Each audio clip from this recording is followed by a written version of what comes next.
JTG Daugherty Racing could be losing Kroger at the end of 2024, and Kevin Harvick will shockingly practice the 5-car during AllStar race weekend. What's going on, guys? It's Daniel, and welcome back to our video. We got some NASCAR and the Motorsports story discussed today on the channel. Let's go ahead and just show them those really quickly. We got one paint scheme to take a look at, and it's Brett Moffitt's 2024 concrete supply scheme that we're going to see this weekend at Kansas. It looks really solid in my opinion. Really nice look at the paint scheme. It's really good, and I'm looking forward to seeing on the racetrack this weekend at Kansas. It looks pretty exciting and great, in my honest opinion. And now we're going to ahead and jump on to the next story of today's episode as we're talking about Nike. As reported by Adam Stern on Friday, that Nike is expected to do a collab with 23XI Racing at the Chicago weekend. Obviously, the Jordan brand is part of Nike, which Michael or Jordan owns, the Jordan brand. And we've seen a lot of Jordan brand paint schemes in the past. It's really going to be cool to see what kind of things they have, whether it's an endorsement deal, whether it's going to be paint schemes on there. It's exciting to see that Nike is going to be getting involved in NASCAR. I think it's really exciting stuff, and glad to see that Nike will be a part of NASCAR in some sort of capacity. And now we're going to head on to the next story of today's episode as we're talking about Mason Maio. As it was announced on Friday that Mason Maio will be driving for the Raymond brothers part-time in 2024. The number of races have not been disclosed on how many he is going to run, but he is going to drive a select number of races. Now, Mason Maio has ran a couple races so far for Validity Motorsports. I think they ran the first 2 races of the year, but they haven't ran ever since. I think Mason is a very solid talent. I think Mason's only 18 or 19 years old, so he's got a lot of time to improve and grow. And the Ram brothers have shown a little bit more speed, at least with Lawless Allen, so far in 2024. So we'll see how Mason Maio ends up doing. It's a fantastic and great opportunity, though, and I really hope he can go out there and make the best out of it this couple weekends. I wonder if they're going to run Kansas. Not sure at this point, but glad to see Mason Maio getting the chance and opportunity. And now we're going to head on to the next story of today's episode as we're talking about Joe Gibbs Racing. With Ryan Truex winning the NASCAR Xfinity Series race yesterday, Joe Gibbs Racing has now won 200 Xfinity Series races with Toyota. A pretty big accomplishment. Obviously, JGR, a lot of that success has come from drivers like Joey Logano and Kyle Busch and Denny Hamlin, even some other drivers who've come close to winning for JGR like Bubba Wallace at one point. It's a massive accomplishment for them to have 200 Xfinity Series wins. They're one of the most successful Xfinity teams in the history. In fact, they are, I believe, the most successful team in Xfinity Series history. It's a pretty big deal, and nonetheless, congratulations to them on winning their 200 Xfinity Series race for Toyota. It's a pretty massive and huge accomplishment for them. And now we're going to head on to the next story of today's episode as we're talking about Joseph Newgarden. Now, we're going to talk about Joseph Newgarden later in this episode, but it was reported by Marshall Pruitt from Racer.com that Team Penske is working on a contract extension with Joseph Newgarden. With all this stuff that has come out recently, remember, it is a contract year for Joseph Newgarden with Team Penske, and they're trying to work on a deal. With the situation with a disqualification, it would not shock or surprise me if Joseph Newgarden does, in fact, get an extension with Team Penske going forward. And Joseph Newgarden has nearly won 30 races up to this point in IndyCar in his career. And I think that for him to continue that success, he needs to stay with Team Penske going forward. And again, it'll be dependent on how long the contract is going to be because contracts are going to absolutely be important. We know the money's been going up in IndyCar, at least for certain drivers like Colton Herta, who of course has the biggest paycheck in IndyCar currently at the moment. Nonetheless, it's going to be very interesting to see if Joseph Newgarden returns. If you want my projection, I think Joseph Newgarden will remain with Team Penske. I know there's rumors of Arrow McLaren trying to recruit him at this point to bring him over next year, but I do think more than likely that Joseph Newgarden is going to stay with Team Penske in 2025. He's a really talented driver. He's done a really good job with them for many, many years, and nonetheless, I don't expect any changes. I think he will be sticking around and staying with Team Penske for the long-term future.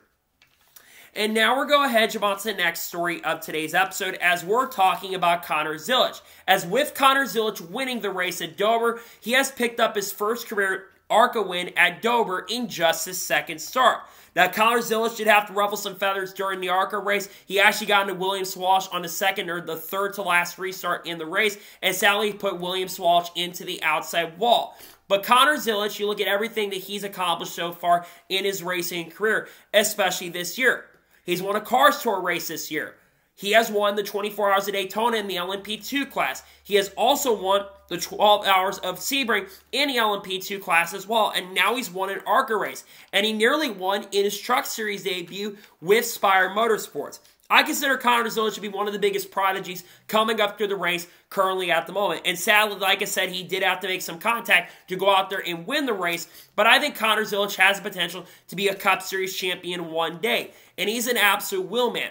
And like I said a second ago, he's got more starts with Spire Motorsports this year. And remember, he's making his Xfinity Series debut, I believe, at Watkins Glen with Junior Motorsports. Which, by the way, his ARCA debut, he nearly won that race, had a broken sway bar, track bar if I remember correctly, and still nearly went out to win the race. It's a pretty big deal for Conor Zillis to get that first win. He's obviously under contract with Trackhouse. We'll see if he ever moves up in the future. I think he'll be a full-time Xfinity driver next year. But nonetheless, once again, congratulations to Conor Zillis on winning the ARCA race at Dover. It's a pretty massive and huge accomplishment for him. Congratulations once again on winning at Dover.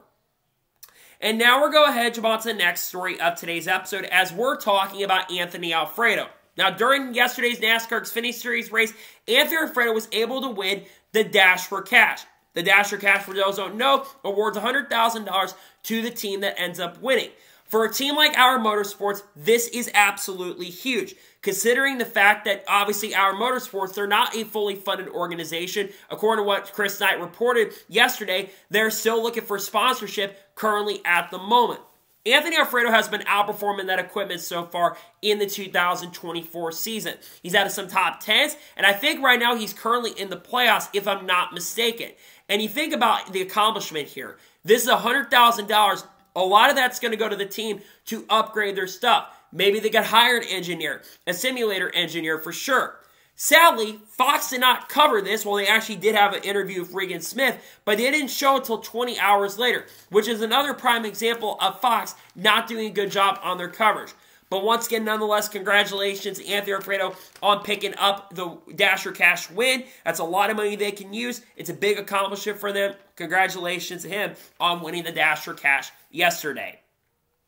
And now we're going ahead and jump on to the next story of today's episode as we're talking about the IndyCar race from Barber. The race was absolutely wild and crazy, but at the end of the day, after all the controversy, Scott McLaughlin was able to pick up the win and the victory. There was a lot of contact on the racetrack, but Scott McLaughlin did what he had to do to hold off some really big hard charters. There was a lot of strategy. There was even a mannequin that got on the racetrack at one point. But at the end of the day, Scott McLaughlin was able to hold off a lot of great drivers to pick up the win. This is the second straight year that Scott McLaughlin has won a Barber. Remember last year he held off a hard charging Romain Grosjean at the end, passing near the end of the race to pick up, I think, his first victory of 2023.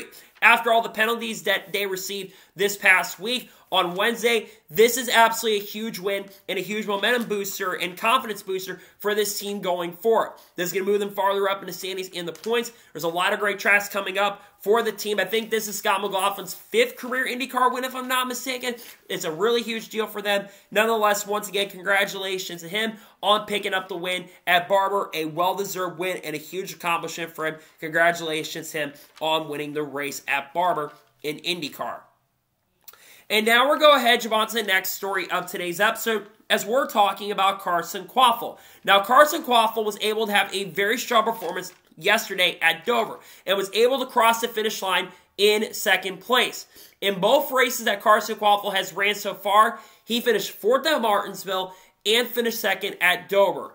I think this is extremely impressive. His average finish is 3rd. I think Carson Quaffle, honestly, yesterday could have gone on and won that race. He put on a really strong performance. He made a very impressive 3-wide move to the bottom of the racetrack and was able to pass to get up to the race lead. And like I said, I thought he had this race won. But unfortunately for him, Ryan Truex made the pass late on him and got the win in the victory.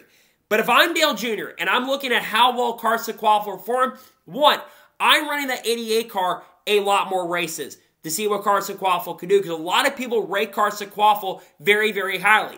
The second thing I'm doing is looking for funding for him, because in my personal opinion, Carson Quaffle should absolutely be full-time in the NASCAR Xfinity Series next year.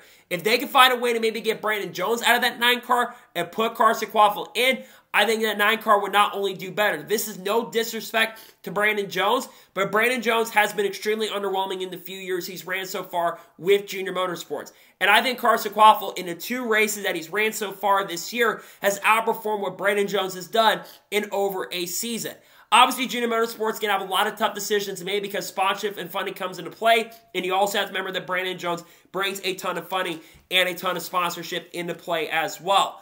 I really hope Carson Quaffle, though, can go full-time next year. I think he deserves a chance. I think he deserves the opportunity. I really hope and pray they make the right decision and they can go ahead and put him in full-time next year, because I certainly do believe that he deserves to be full-time in the NASCAR Xfinity Series with Junior Motorsports next season. Nonetheless, I was hoping he'd win yesterday, but I still think he did an amazing and great job yesterday at Dover. And now we're going ahead, jump on to the next story of today's episode, as we're talking about Matt Benedetto. As Matt Benedetto confirmed in the video yesterday after talking about what happened at Dover, that he will be running Darlington with Viking Motorsports. This will be Matt Benedetto's, I believe, 5th or 6th straight start of 2024. Originally, he was not going to run with Viking Motorsports. In fact, Viking Motorsports was originally not scheduled to run this event. But you look at Matt Benedetto's done so far with Viking Motorsports in 2024. This was his worst finish of the year, and it was due to having contact with Shane Van Gisbergen. The other 4 starts, his finishes have been 8th, 18th, 20th, and 21st. He has finished in the top 20 in 3 of the 5 races, and he's had 4 top 21 finishes so far this year. And he's brought that team up into almost the top 33 in owners' points, which is really important because if you're in the top 33, you have a really good chance of locking your way in. It's also no secret that they're trying to find a way to have funding and sponsorship so Matt Benedetto can run the full season in 2025 with the team. They've gotten some outside sponsors. I think they had a unicorn sponsorship that actually sponsored them last weekend. And to see that they're going to be running Darlington next week is great. Again, I don't know how many races Matt Benedetto does have scheduled with the team for the rest of the year and the rest of the season, but I'm excited to see him have the chance and opportunity to once again drive for them. I think he's done amazing. I think he's done an incredible job, and I really hope he can make the best of it going forward. Nonetheless, congratulations to Matt Benedetto on getting the chance and opportunity to run more races. I think he has done an amazing good job with them, and I think he deserves to be full-time with Viking Motorsports next year because they are talking about potentially having him full-time in 2025. And now we're going ahead, jump on to the next story of today's episode as we're talking about Joseph Newgarden. Now, if you've been paying attention over the course of the last week, it was announced on Wednesday that Team Penske had multiple of their drivers disqualified, that being Joseph Newgarden and Scott McLaughlin at the St. Petersburg Grand Prix for messing with push to pass. Joseph Newgarden spoke to media on Friday and decided to go ahead and clear the air. He calls it embarrassing, calls it a really big embarrassing moment, not only for Team Penske, but for himself. He knows he messed with the rules. He thought basically the rules, of course, were kind of different because of what happened at the Thermal Club, and then when they went to Long Beach and they got it right, and he actually said that the call as well they made to disqualify them was absolutely the correct call. He just made it a little bit of an oversight and absolutely messed up quite a bit. When he was speaking to the media, he was absolutely in tears and embarrassed for the mistake. He was almost in tears during the press conference. Now, after the press conference had concluded, Colton Herta spoke to the media, multiple other drivers spoke to the media, and Colton Herta was the most vocal of the drivers. Basically called it BS, said that Joseph Newgarden is basically lying because he even noticed the stuff that was going on during the St. Petersburg Grand Prix. Now, there's always 2 sides to every story. There's always one side that's one person's truth. There's another side that's one person's truth, and there is the actual truth. I'm going to be honest here. I think Joseph Newgarden is kind of telling the truth. Joseph Newgarden waited multiple days, and he could have come up with any different story. But I personally do believe that Joseph Newgarden is telling the truth. Whether the drivers in the paddock agree with him or not is going to be something that the drivers will have to decide that are in the paddock. But personally, I think Joseph Newgarden is telling the truth. And what I will give Joseph Newgarden a lot of props for is going to the media, and instead of putting out a written statement, just going to the media and doing that. I have a lot of appreciation for Joseph Newgarden on that front because it shows he has a little bit of class there. Whether or not it's the truth, it'll be up to the media and people to decide. But personally, if you want my opinion, I think Joseph Newgarden was absolutely telling the truth. And they apparently did an investigation from last year as well, which I appreciate IndyCar doing that. And they found that they had not violated the rules last year. So it seems like this is just something new after the hybrid test came into place. Again, I do think Joseph Newgarden is more than likely telling the truth than not telling the truth. But I do agree with some people that maybe it's a little bit questionable. But I do agree with Joseph Newgarden at least a little bit. I think he was certainly telling the truth to an extent. And now we're going ahead, jump on to the next story of today's episode as we're talking about Jimmie Johnson. Now, we'll talk about Jimmie Johnson here shortly, but Jimmie Johnson spoke about practice, and he is calling for more practice. According to what Jeff Gluck reported, he is asking for at least 45 minutes of practice every single week. I completely agree with Jimmie Johnson. Look, I think that we need more practice, especially with the next-gen car. I get the NASCAR's trying to spice things up, right? They're trying to make practice and qualifying a little more interesting. But you don't need to make every part and aspect of the sport more interesting. And I think 20 minutes of practice time is not enough. Granted, the drivers and teams are getting more practice this year with going to different types of tracks like Iowa and Sonoma. They're getting more practice this year. And I know the championship race are going to have more practice, same with Nashville. But I personally think every single week we should be having at least minimum of 45 minutes. And realistically, I think we should be having at least 50 minutes to an hour's long of practice. One, to make sure the cars are up to snuff and up to par.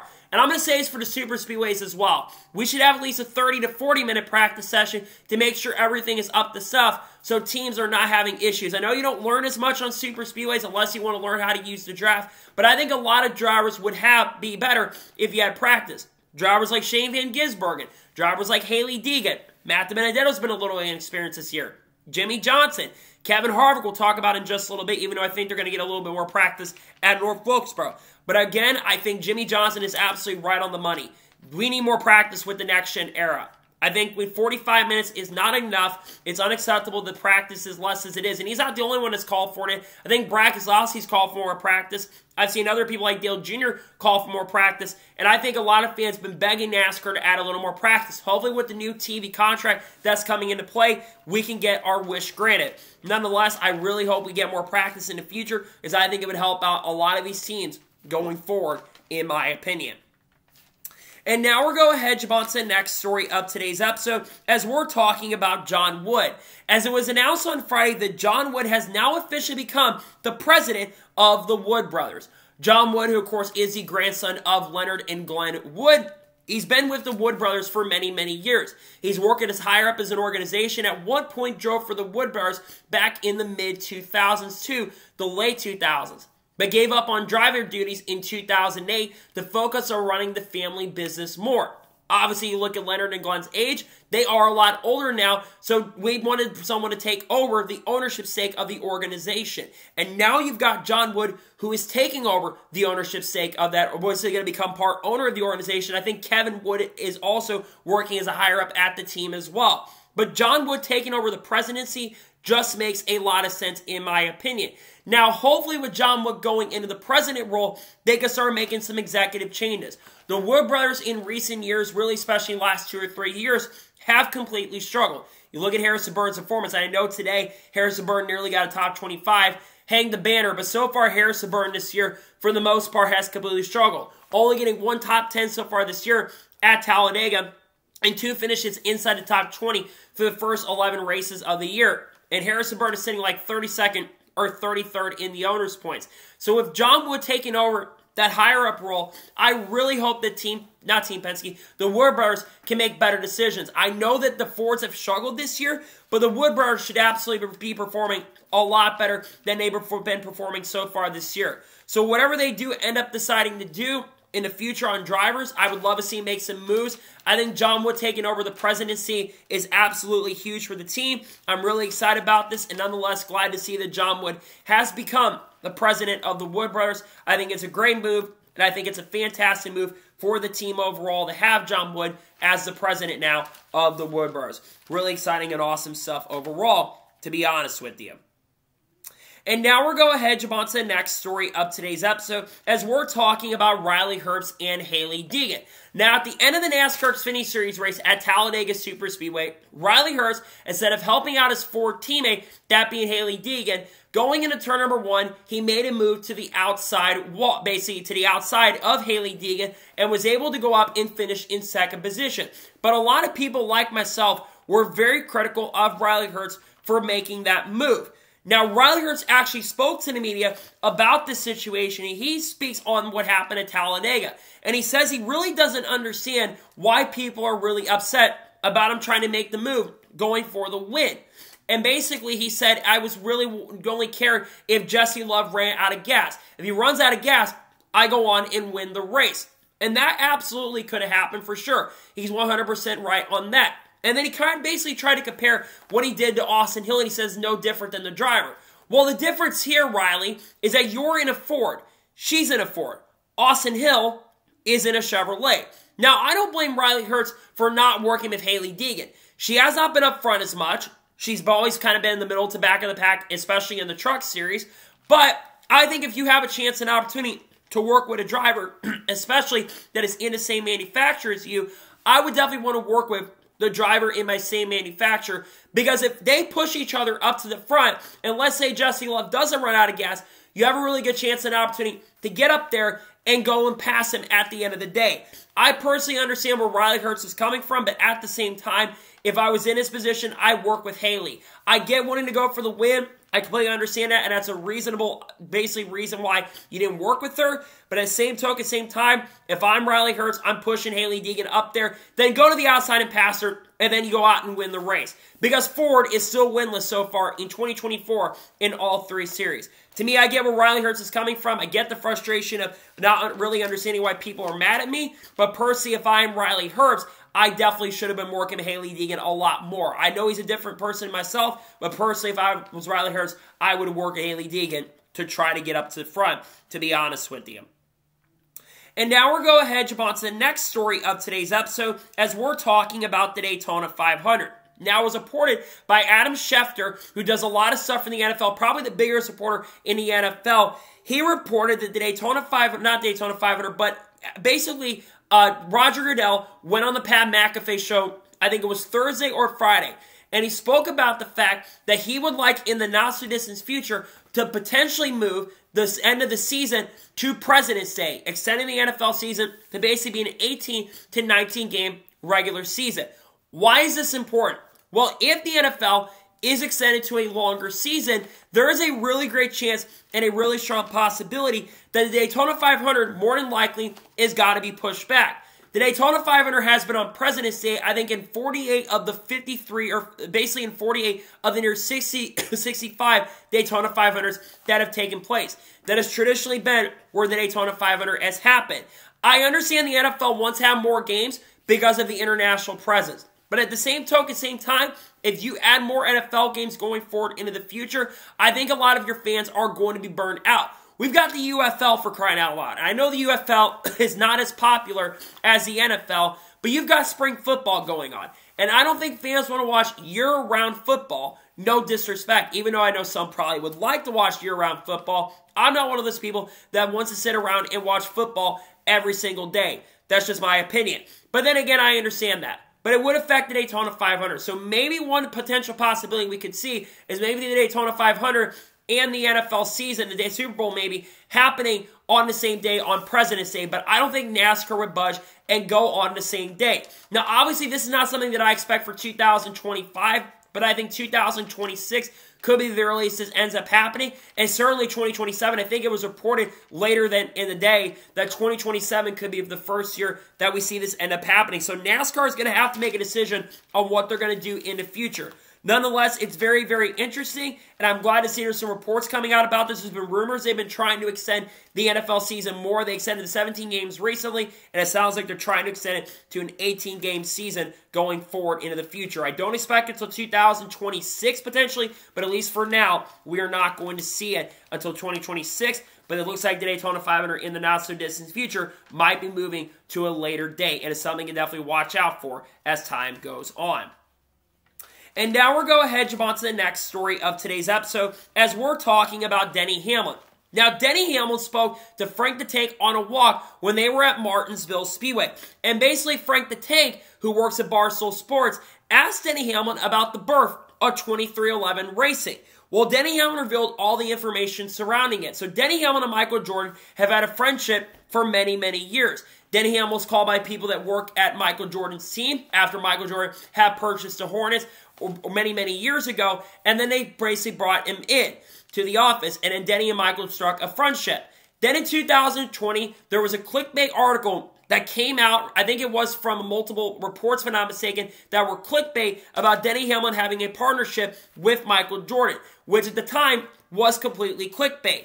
But then eventually, a few weeks later, they started getting the details together, and they revealed that they, in fact, were going to be owning an organization. They had to get everything set up and ready to go for the 2021 season, which is really, really crazy when you think about it. And look at the success that 23XI Racing has had up to this point. They have already won 6 races, 1 from Bubba Wallace, 1 for Kurt Busch, and 3 for Tyler Reddick so far in his career. Actually, 4, I think, in his career at the team up to this point.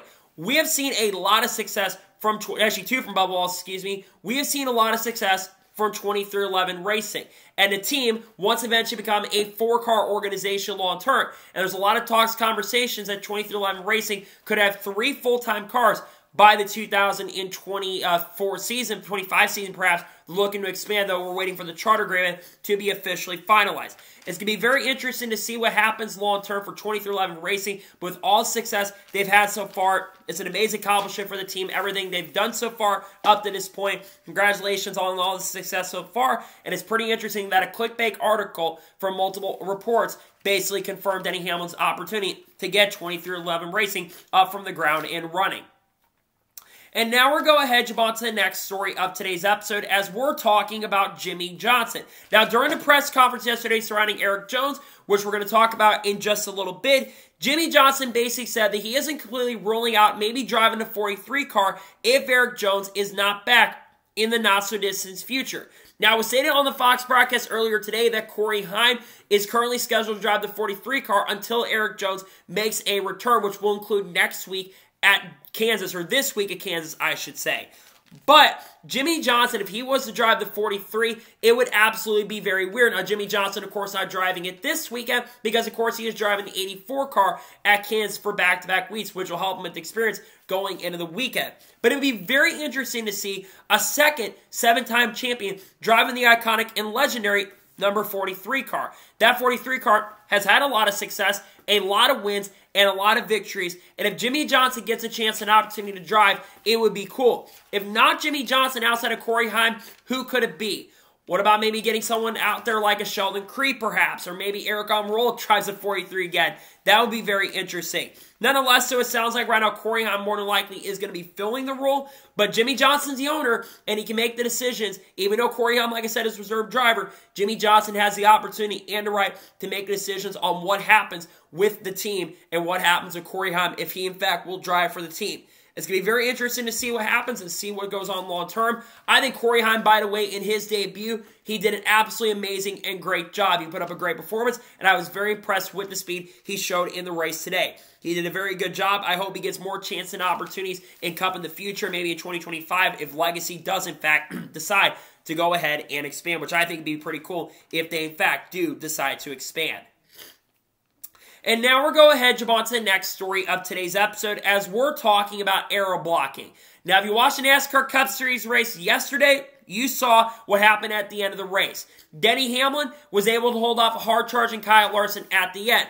But the big reason why Denny Hamlin was able to hold off a hard-charging Kyle Larson, for the most part, was because Denny Hamlin was able to ARA block Kyle Larson for the win and the victory. After the Cup Series race concluded, Kyle Larson spoke to the media about it, and he says remove the rear view cameras that are on the back of the cars. Remember, these next-gen cars do have rear view cameras, and it's much easier to use those to basically use a way to basically go ahead and air block with the dirty air. Now, Denny Hamlin speaking to media in Victory Lane, he actually disagreed with Kyle Larson's comments about using the rear view cameras because he said he didn't, in fact, really use the rear view cameras. I don't entirely believe Denny Hamlin here, but I wouldn't be shocked or surprised if he is telling the truth.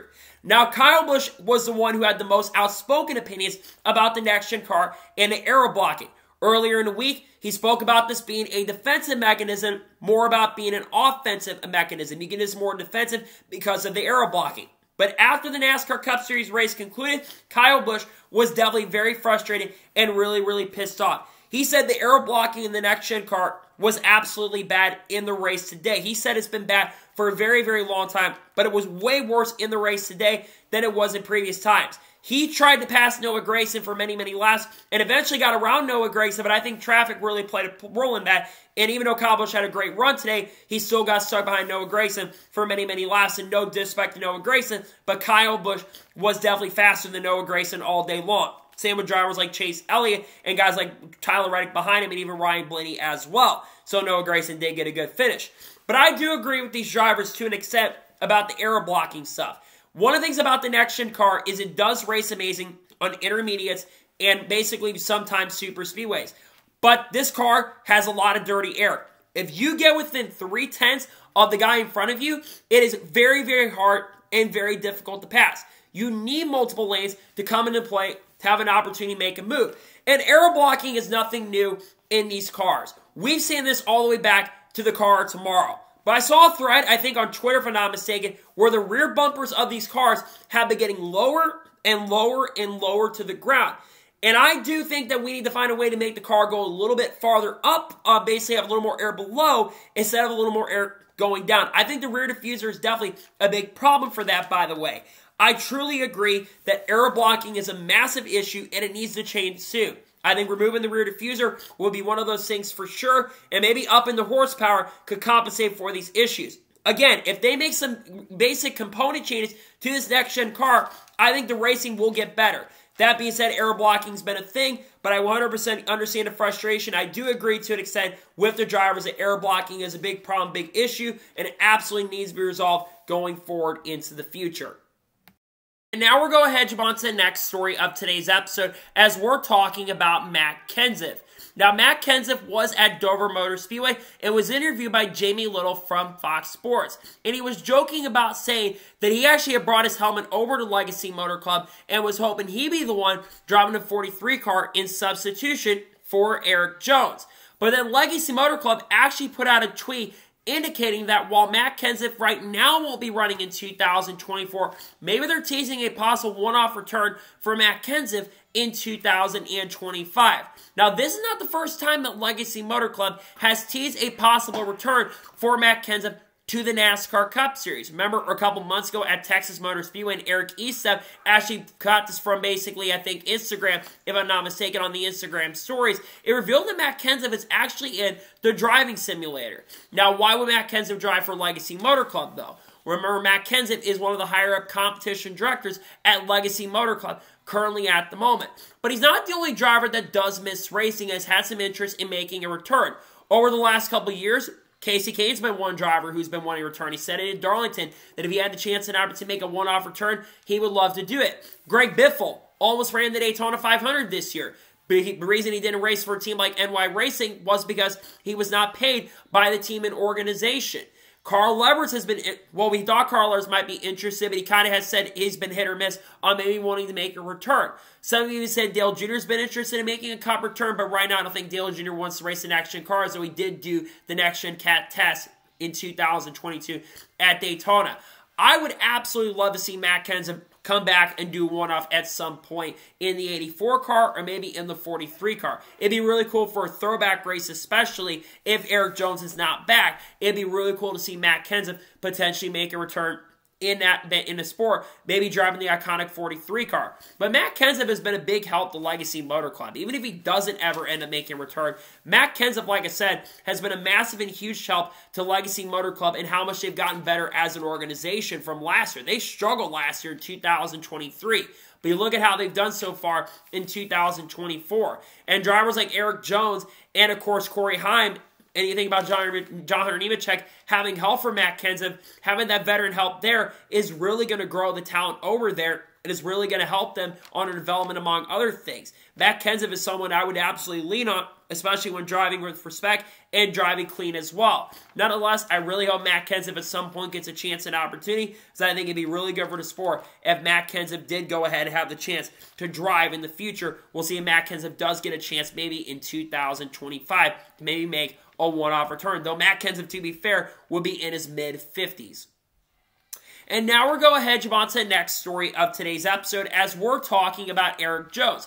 Now, Erik Jones was speaking to the media yesterday about his injury and about potentially making a return in the future. For those who did not know, it was announced earlier this past week that Erik Jones would be out indefinitely from driving the 43 car after suffering a very serious crash at Talladega Superspeedway. He suffered, I think, a vertical vertebrae fracture in the lower vertebrae fracture, if I'm not mistaken, and Erik Jones is out currently at the moment. He went back to the Infield Care Center after the race and was transported to a local hospital where they found a hairline fracture in the lower vertebrae. Now, he's basically thought from the beginning when he left the track that basically he had a strain.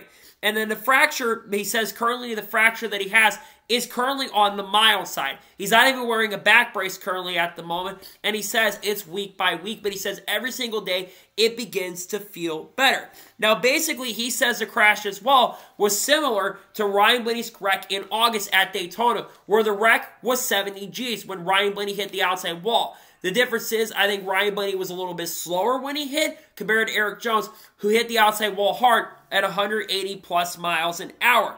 Now, Erik Jones also wanted to clarify that he says the next-gen car gets a massive bad rep. He says the next-gen car, in his opinion, did its job that it was supposed to do because we've had a lot of health concerns with the next-gen car. It sadly forced Kurt Busch into retirement with the concussion issues. Cody Ware, even though I don't care for him anymore, suffered an injury. Alex Bowman had a concussion symptoms as well. Missed multiple races near the end of the season last year, or 2 years ago, I should say. And multiple other drivers have had some health problems from the next-gen car. But in this situation, I really can't blame the next-gen car because I don't think the next-gen car was 1,000% at fault. We've seen other drivers have back injuries in the Gen 6 car, for example. Denny Hamlin, 2013 at Auto Club when he hit the inside wall very, very hard, battling for the win at Auto Club. Missed a ton of races in the season.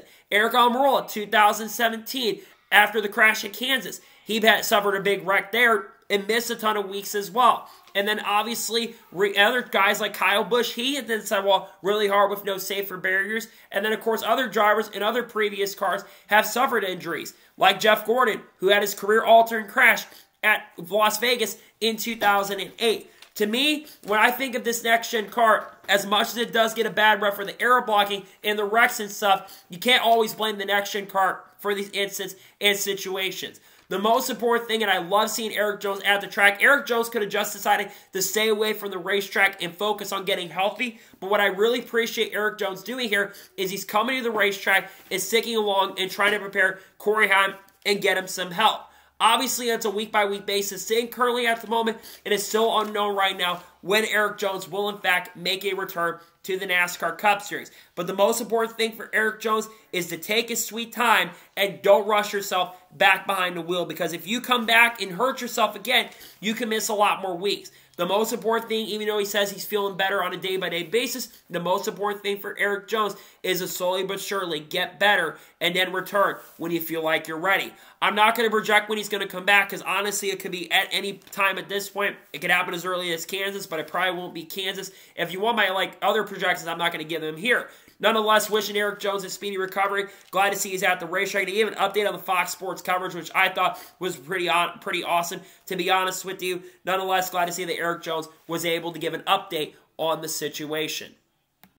And now we're going ahead and jump on to the first of two major stories of today's episode as we're talking about Kyle Larson. Now, Kyle Larson confirmed to the media on Saturday before the Cup Series race took place that he will miss AllStar practice in qualifying. He says his focus is going to be on making the Indy 500 and making sure he qualifies the race in. Now, he still says heat races are currently to be determined, but as of right now, the plan for him is to run the All-Star race. But he will, as of now, miss the All-Star practice in qualifying, but again, his heat races are currently to be determined. Look, I think Kyle Larson, at least here, is making the right decision. As much as the All-Star race is absolutely a big thing, I think the Indy 500 is absolutely the most important thing. This is the biggest race in the world. And if I had the opportunity and chance to make my first Indy 500, I would absolutely put the most focus in that. Who cares about the All-Star race to Kyle Larson? He has won 3 All-Star races, and I know Hendrick Motorsports wants to win a 4th one with Kyle Larson. But I think, or 3rd with Larson with the team, 4th for Larson in his career. But if I'm Kyle Larson, and if I was in his position, this should not be a very difficult thing. And I think Hendrick Cars absolutely plays a major role in that. But if I was Kyle Larson, I would definitely focus on trying to race in the Indy 500, make my way in. Now, we have heard that if Kyle Larson does end up making the Fast 9, I think Tony Kanaan is going to be the substitute driver.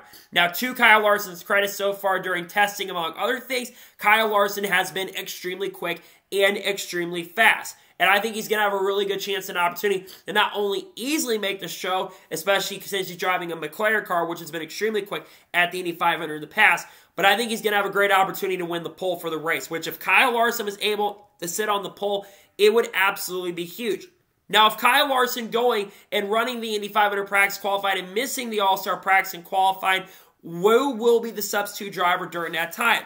We all thought maybe Roger Crew, maybe someone from the Chevy camp, like a Carson Quaffle, did very well this past week. Maybe Conor Zillis, perhaps, but maybe they get Carl Edwards out of retirement. But there is a driver that is coming out of retirement to substitute for Kyle Larson during this weekend, and shockingly, it's going to be Kevin Harvick.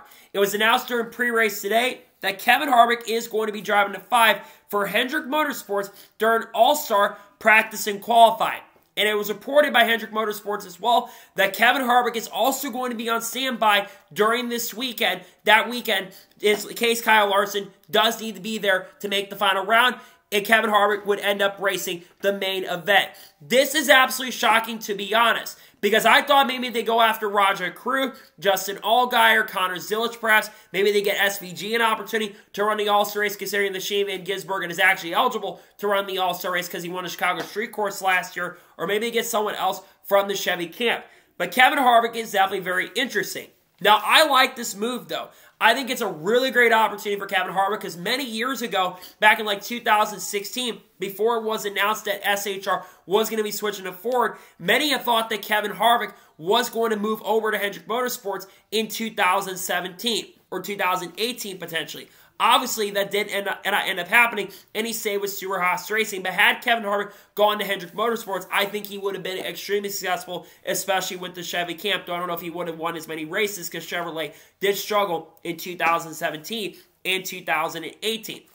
But I think it's a great opportunity for Kevin Harvick. And it'd be really cool to see him run the All-Star race. And he'd be driving basically the same car that won last year here. Because remember, Kevin Harvick's going to have a lot of pressure to make this event for sure. And make them, which he's already locked in, of course. But if Kevin Harvick does basically make it, I think he's out locked in regardless because he has won the All-Star race before, I believe back in 2007. And if I'm not mistaken, Kevin Harvick has also been extremely quick as well. And actually, because he's a champion, he would also be locked in to the event as well since he did run the full season last year. I really hope they do decide to put Kevin Harvick in for the full event. And it'll be something to watch as time goes on and see what they decide to do. But again, I think if Larson is in a good position to win and make the show, easily Indy, I think he easily just goes ahead and runs that and doesn't end up running the All-Star race because he's won so many All-Star races before. Nonetheless, really interesting and exciting stuff, and it's just amazing to see that Kevin Harvick is coming out of retirement. I love seeing this. It's an amazing story for sure, and I'm just glad to see that Kevin Harvick is coming out of retirement. Because I didn't think Kevin Harvick ever come back, especially with the next-gen car, because he's been critical of the next-gen car in the past. And I thought when Kevin Harvick retired, and he stated this back in 2023, I believe, he said once he retired, he was not going to come back and race in the next-gen car. But that has absolutely changed. And at least right now, it's just practice. But I think it's really just exciting to see that he's getting a chance and opportunity to race against drivers once again like Chase Elliott and William Byron in this race. Also, Benjamin Bell Wallace who makes the show.